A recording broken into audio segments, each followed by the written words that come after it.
আপনারা দেখছেন ব্যাটারি বাজার, Krishnanagar, Nadia. Welcome to Battery Bazaar. Gets in Bay. Get the complete Lucent battery solar. Visit us in Krishnanagar or call us today. Welcome to Battery Bazaar. We have everything you need. Let's power a greener future.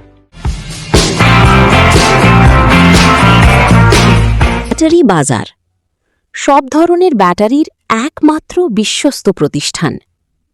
আমাদের ঠিকানা হল হাতারপাড়া, কৃষ্ণনগর, নদিয়া।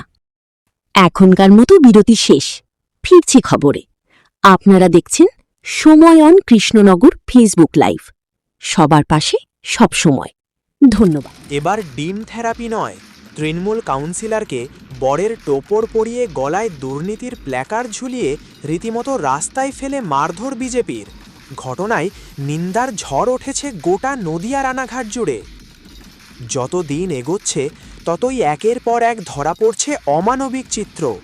এবারে পৌরসভার কাউন্সিলরের মাথায় বরের টোপর পরিয়ে গলায় দুর্নীতির প্ল্যাকার্ড ঝুলিয়ে রাস্তায় ফেলে বেধড়ক মারধর করল বিজেপির কর্মীরা।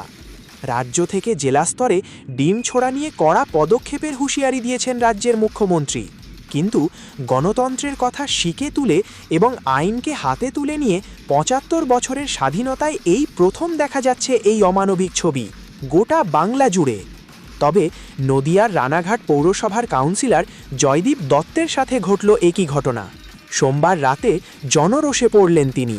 রীতিমতো মাথায় বরের টোপর পরিয়ে গলায় প্ল্যাকার্ড ঝুলিয়ে রাস্তায় ফেলে মারা হলো তাকে। নীরব দর্শকের ভূমিকায় পুলিশ প্রশাসন।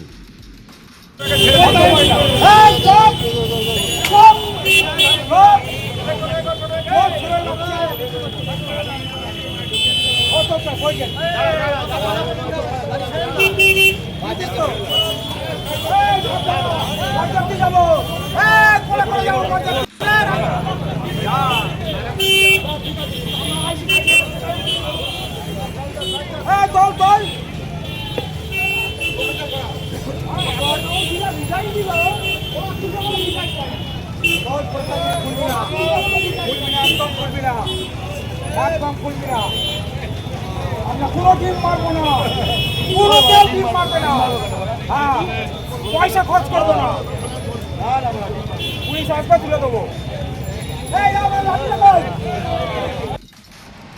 রানাঘাটে আজকে যে শহরে একটা কাউন্সিলরের উপর যে হামলা হয়েছে সেটা আজকে রানাঘাটের ৮ নম্বর ওয়ার্ডের সাধারণ মানুষ তার উপর হামলা চালিয়েছে এবং ভারতীয় জনতা পার্টির কোনো কার্যকর্তারা এর সাথে জড়িত নেই এবং ভারতীয় জনতা পার্টির কার্যকর্তারা এই নীতিতে বিশ্বাস করে না।